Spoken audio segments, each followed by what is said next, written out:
trunks, they ever ready. Assault and battery, if you scared, you never ready. This video is gonna be on Hulk Hogan, and I know I'm like about a week late or so, but I guess I was waiting for more information to come out before I come on here and just give my opinion and my thoughts on the whole situation that happened.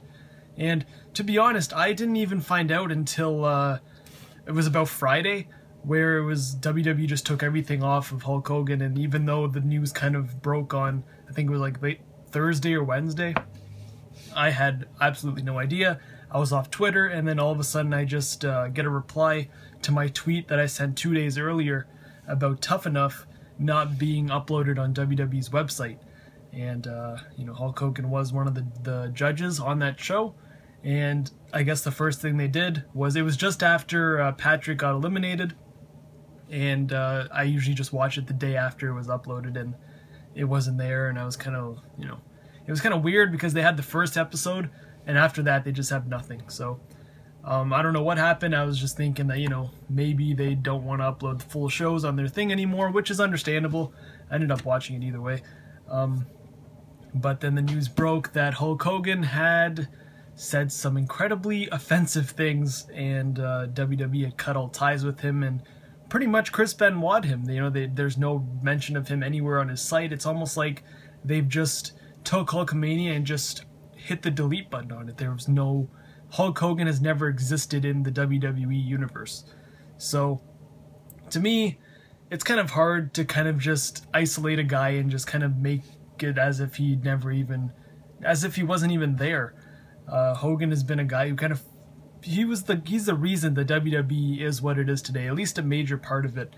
And I guess there's two sides you can look at it. I know Hulk Hogan's looking at it in a way where he's the victim because I guess his personal business got out, and whatever he talks about behind closed doors should be none of his business. And although he has a point, but fact is, this guy's a public figure, and he should know because he's been in the public eye since about 1985.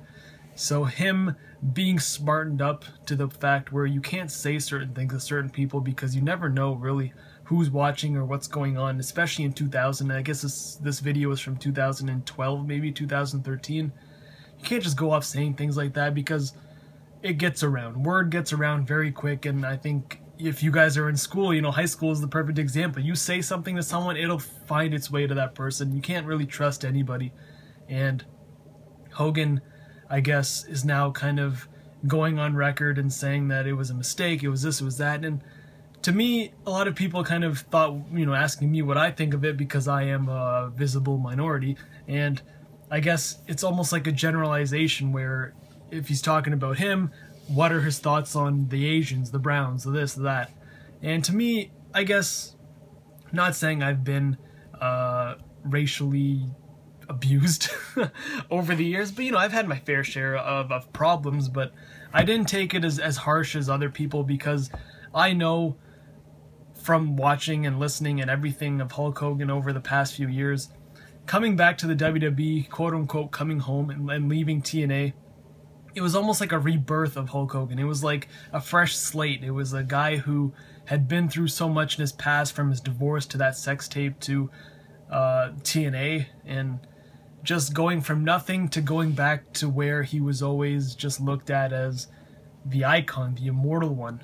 And I think since then, you know, there hasn't been any problems. He's really cleaned up his act. He's just, it's almost like WWE embraced him with open arms, and you can tell there was a change in the guy's attitude and this and that. He wasn't like a depressed old man. He had a new outlook on life.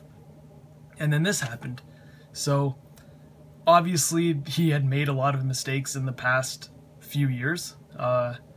And I think that for us fans to hold him accountable for something that happened a few years ago, it's a little unfair to him.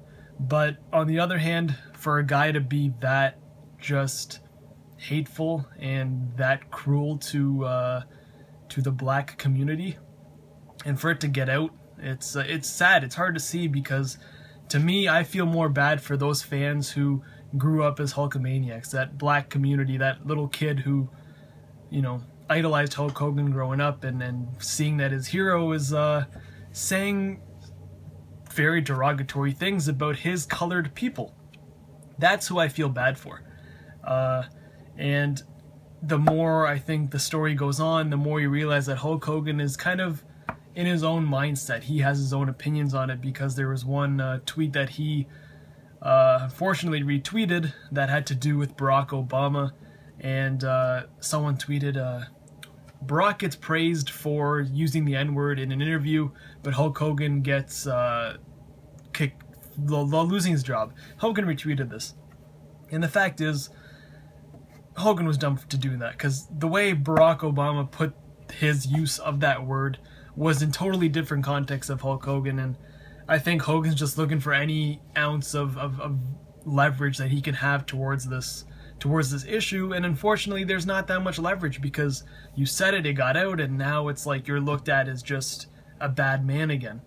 And it sucks, to, like I said before, because it seemed like he was really turning his life around, and now it's just like, this could possibly be the lowest point of his career. You know, he has been just cut off from the WWE. There's no mention. Tough Enough, they have Miz has replaced Hulk Hogan. Like, I never even thought I'd ever be saying that, but Hulk Hogan has been replaced by the Miz. There's, like, it's not like he was on TV every week, but he was that ambassador, that recognizable face. He is, like, you know, you look up these top 10 countdowns of the world, not just WWE, his face is on there for the most recognizable faces in the world. And WWE had that, and he had that. He had a good life, and just in a snap of a finger, just one transcript just kills everything. And it shows that, you know, you gotta watch what you say, especially in this era where everything you say could just be, it's like the cool thing to do to be offended. You know, I know this is going off on a totally different tirade, but Hogan was in the wrong for saying what he said. And just, it's surprising how a person that, I guess, that community has done so much for him and his success, and that he can just be so cruel and so whatever. And I know he was talking about Brooke Hogan's boyfriend at the time, but just, it's hard. It's hard to see. It's hard to read. And like I said, I feel bad for those people who idolize the man, and have to read that and say, like, you know, damn, like, this is what I idolize this guy was my hero, and this is what he thinks of me. So, and do I think he'll be back? I guess I'll close the video off. Do I think he'll be back in the WWE? I do, honestly. I don't think this is the end of the line. I think for now he'll be banished. He'll just take some time off, you know, let this whole thing blow over.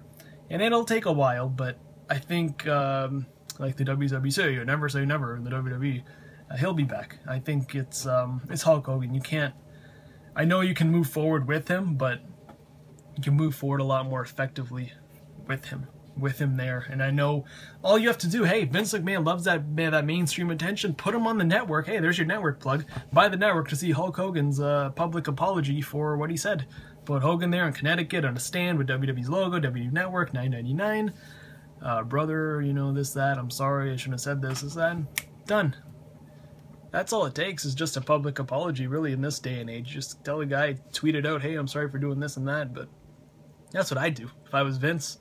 You really want him that bad? I think they do. I don't think they need him, but I think they prefer him over Ric Flair when it comes to that public speaking stuff, but that's what I'd do. Just take advantage of the whole situation. I know it's a bad thing to say, but being the business-oriented mind that Vince McMahon is known to be, make something out of this. Make it into a thing. And I know you're losing sponsors over this and that, because I think that's what their main situation is. Being that publicly traded company, being the ones that have to deal with the stockholders, they need to please them before the fans. So as much as the fans want to see them, I'm sure that 50-year-old man who's sitting in his 2-bedroom apartment condo thing is probably like, man, this guy's like a racist. Why am I invested in this company?